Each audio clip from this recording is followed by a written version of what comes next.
I'm Dale Smith for Loony Politics, and there's been a lot of attention paid to the budget and the $8 billion over 5 years in new military spending that has been promised.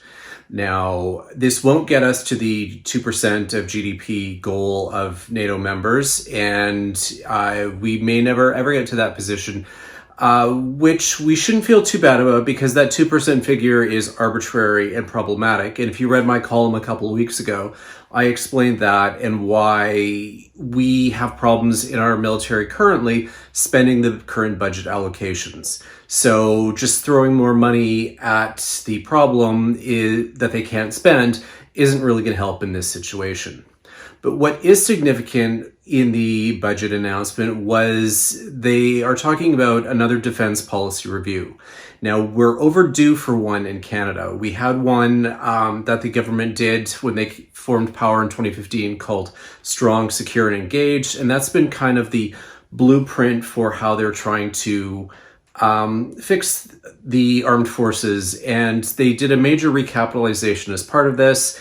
And it included new recruitment targets, which we are nowhere near meeting, but these were kind of the goals that the current government had outlined after they formed power.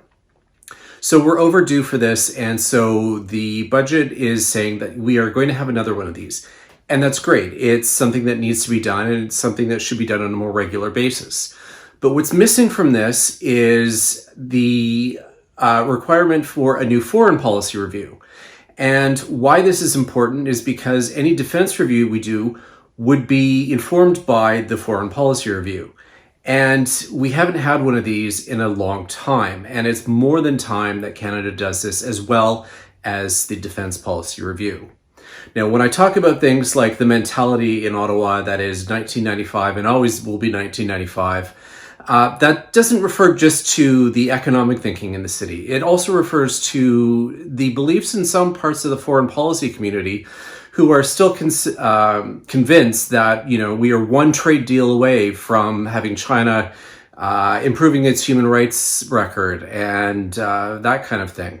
And that world doesn't really exist anymore, just like the world doesn't exist anymore. We convince ourselves with our defense spending. So these are things that we need to really get serious about and engage with as Canadians, as the government, in order to realize what our place is in the world right now. The world, it may not be a different place, but we can't kid ourselves about it anymore the way we had been. And so it's time that we get serious, not only with this defense policy review, but having a foreign policy review to accompany it as well. For Loony Politics, I'm Dale Smith.